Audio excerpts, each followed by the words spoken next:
Começa agora o programa Em Sintonia com a Natureza. Em Sintonia com a Natureza é uma realização do Centro Sabiá.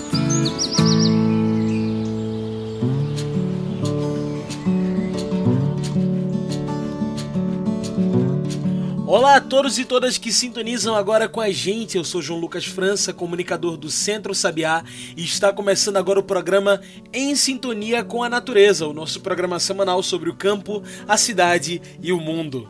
Em Sintonia com a Natureza é esse lugar para trocar ideias, trazer posições e para deixar você sintonizado e sintonizada com a natureza. Tudo isso em meia hora de programa. Hoje, o Em Sintonia com a Natureza fala sobre esse dia que é dedicado à luta dos povos originários, no dia 19 de abril, o Dia Nacional da Luta dos Povos Indígenas. 19 de abril, Dia da Luta dos Povos Indígenas, é um dia sobre retomada de fala, de espaços, da conquista desses espaços, sobre território e resistência com a vida. É de luta do reconhecimento do povo brasileiro, que é de fato muito plural.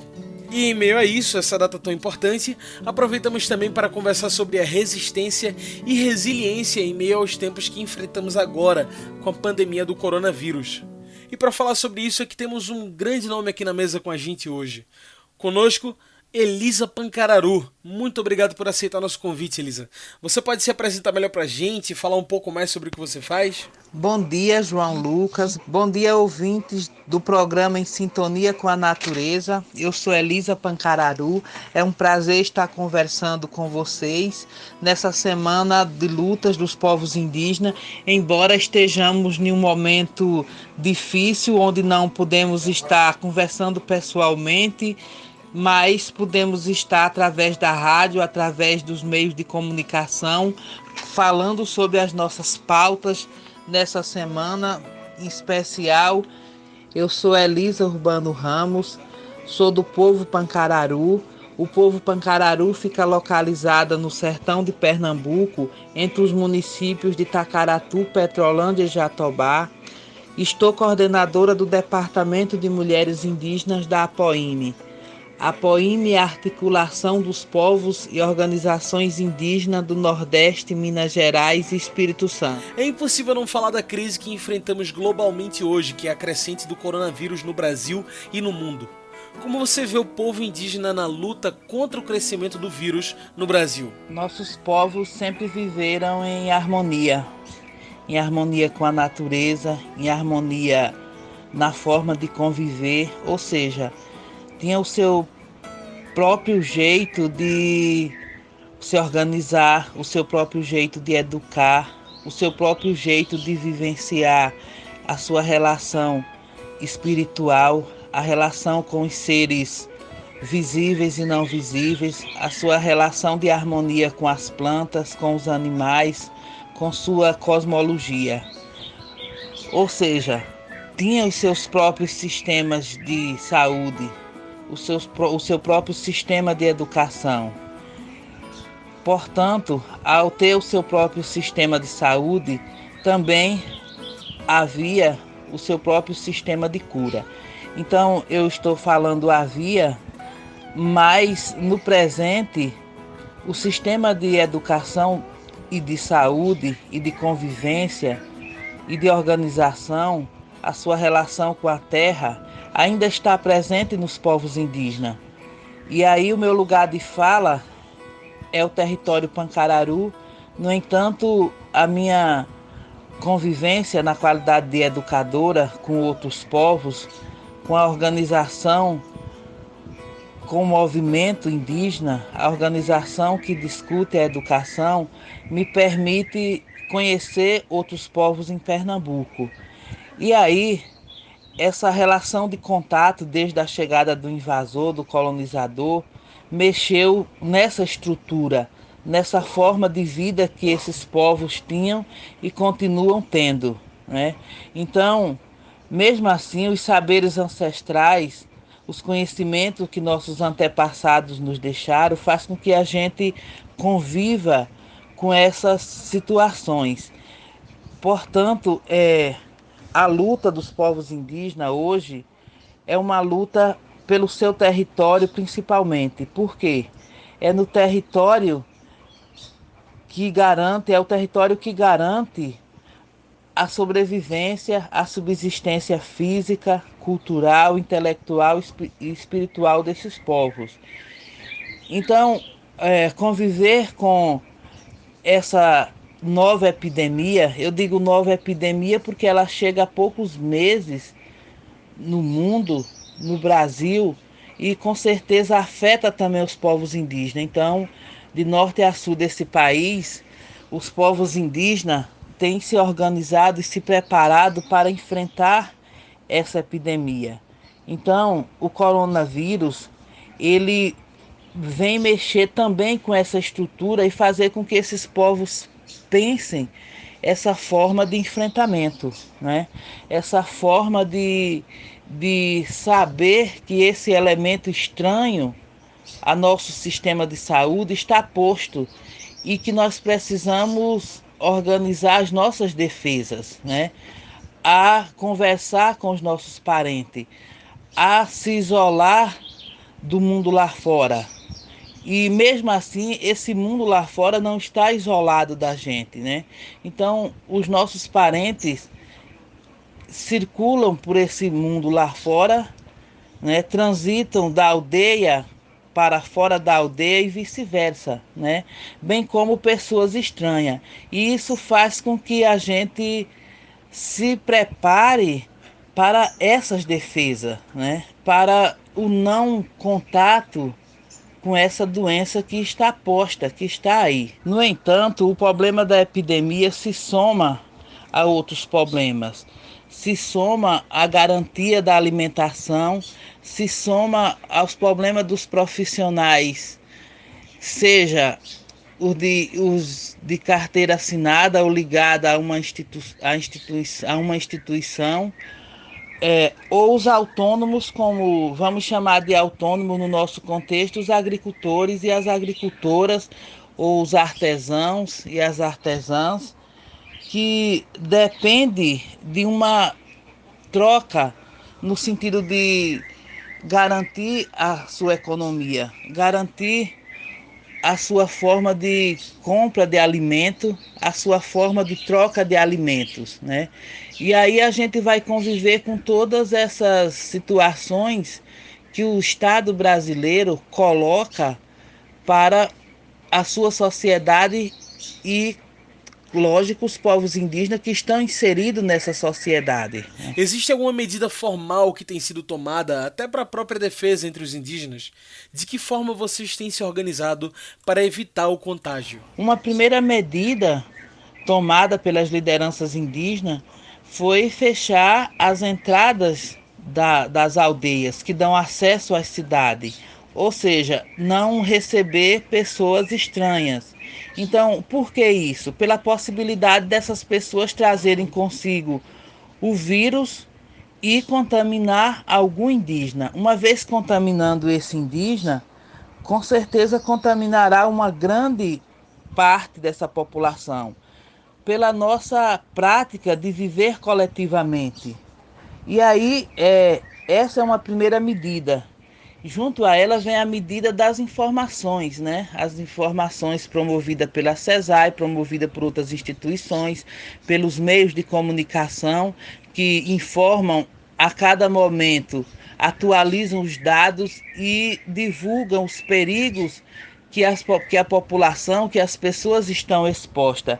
E uma vez que expondo esses perigos a que estamos expostos, nos orienta como zelar pela nossa saúde, né? Como evitar essas formas de contágio. Mas além das instituições que promovem essas informações, a gente também sai conversando uns com os outros, informando uns aos outros esse perigo o qual estamos correndo, né? E aí essas informações, essas conversas, ao mesmo tempo que nos deixam nervosos e nervosas pela situação o qual o país está passando, o mundo está passando, também nos prepara e nos faz refletir sobre uma situação mais complexa.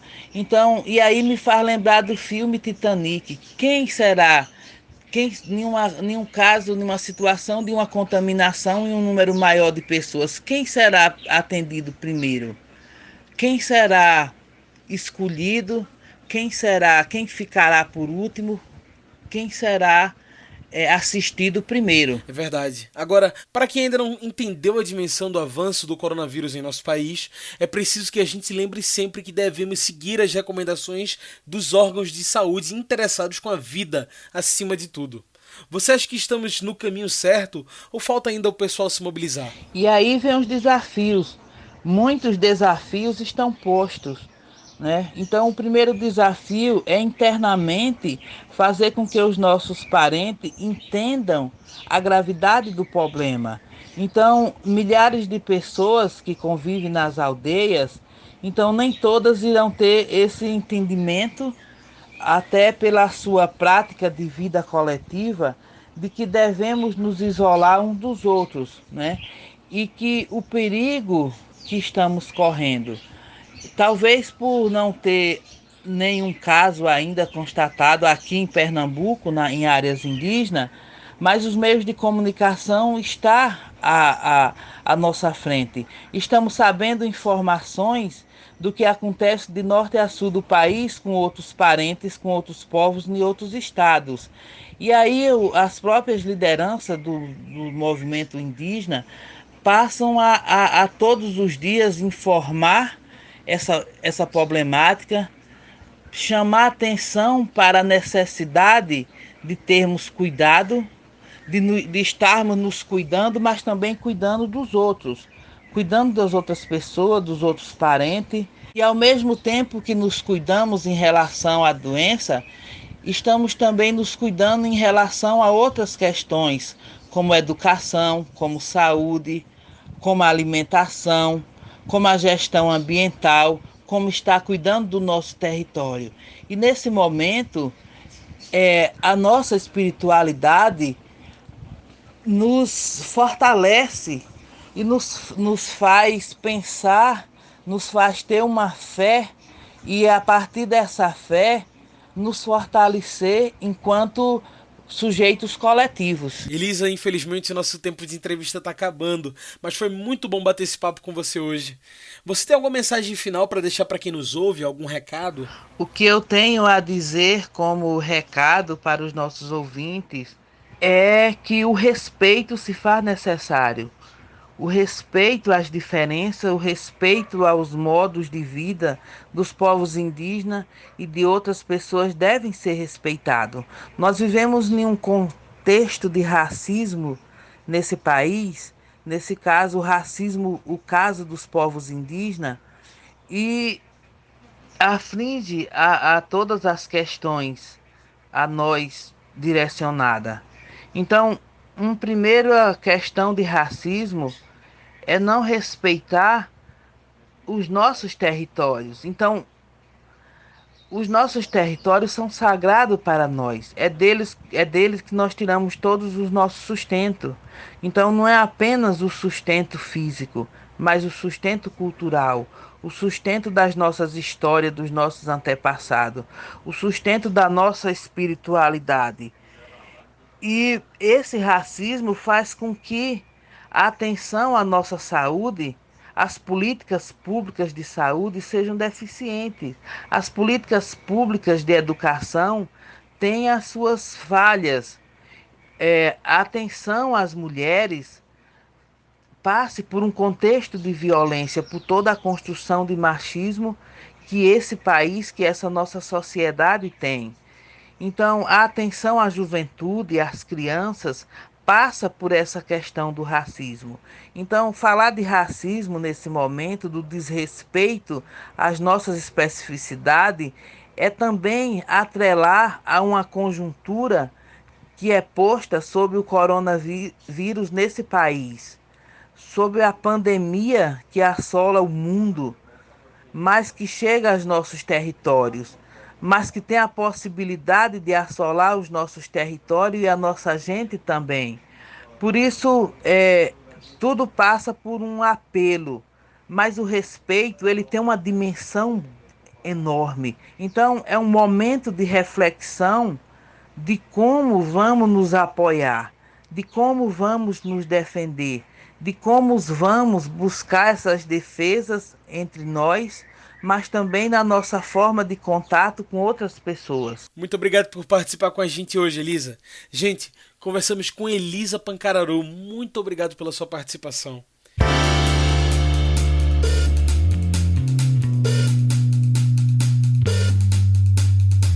Abrindo o giro dessa semana, falamos sobre as ações do Centro Sabiá no combate ao coronavírus. O centro tem participado em parceria com o MST, o Movimento dos Trabalhadores Sem Terra, da Marmita Solidária, onde alimentos são distribuídos todos os dias, 500 cafés da manhã e jantar, para as pessoas que estão em situação de fome e de rua no centro do Recife. Junto a isso, toma ações nas feiras agroecológicas para reforçar as medidas de segurança dos agricultores e agricultoras e consumidores e consumidoras, acompanhados de material disponível e ações práticas. A ação com as feiras agroecológicas tem o objetivo de minimizar o risco de contágio do novo coronavírus e consiste na orientação dos agricultores e agricultoras feirantes sobre as medidas de cuidados e organização das feiras para evitar a propagação do vírus. Foram produzidos materiais de comunicação, banners e cards para alertar os agricultores e agricultoras e consumidoras de como se comportarem nas feiras neste atribulado período de pandemia. Máscaras e álcool foram distribuídos com os agricultores para a proteção deles e delas. O esforço coletivo que o Centro Sabiá vem fazendo em algumas frentes de luta contra o coronavírus não é apenas para proteger agricultores e agricultoras, mas também a sociedade como um todo, principalmente os mais frágeis e mais vulneráveis.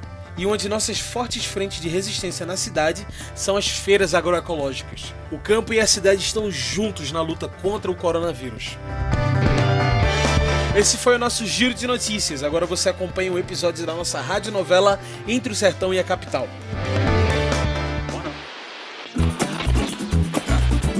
Começa agora a radionovela Entre o Sertão e a Capital.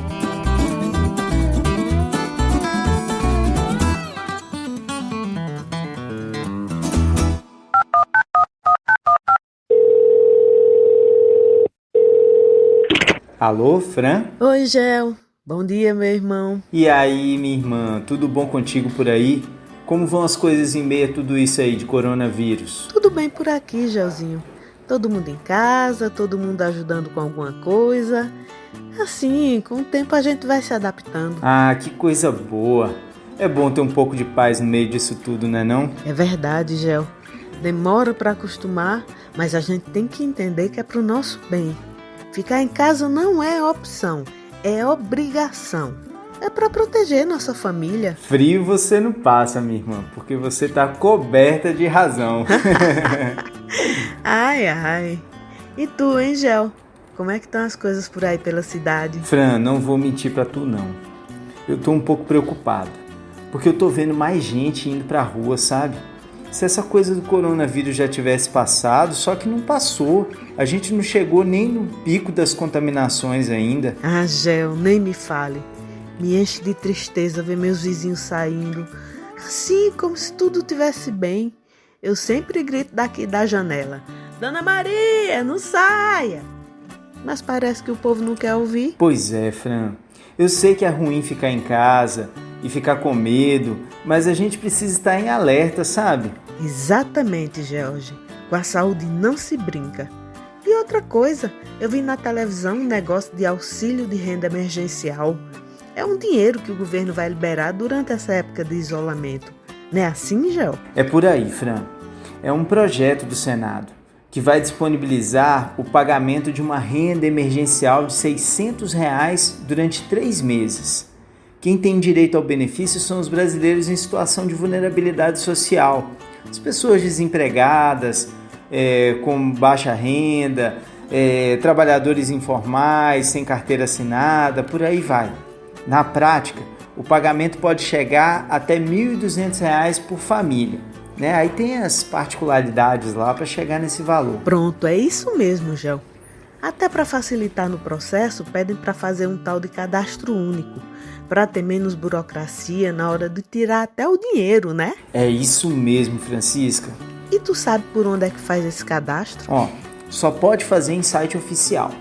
E o que tem todas as informações sobre isso é o do Ministério da Cidadania. Você tá com um papel aí para anotar, Fran? Tô sim, meu irmão. Pronto, anota aí. cidadania.gov.br. Eita, espera, Gel. A caneta falhou. Pode repetir, Gelzinho? Tranquilo. Agora, minha irmã. cidadania.gov.br. O gov é só as 3 primeiras letras de governo. G-O-V. Pronto, agora sim. Fiquei curiosa. Vou lá saber se posso participar. É sempre bom se informar.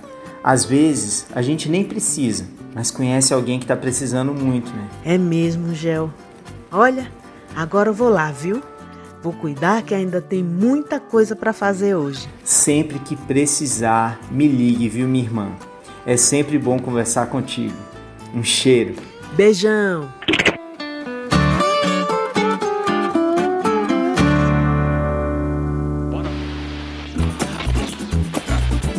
Você ouviu a radionovela Entre o Sertão e a Capital.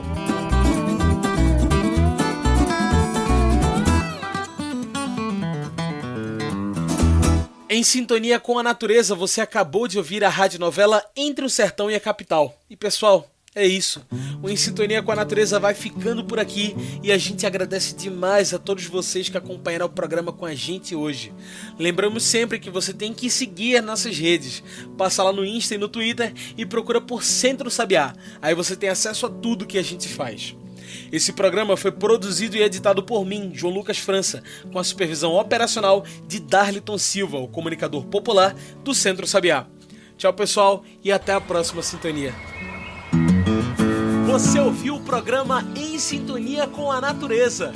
Este programa é uma realização do Centro Sabiá, em parceria com a Rádio Pajeú, a Web Rádio da Articulação do Semiárido, a ASA, e a Web Rádio Agroecologia da Universidade Federal Rural de Pernambuco.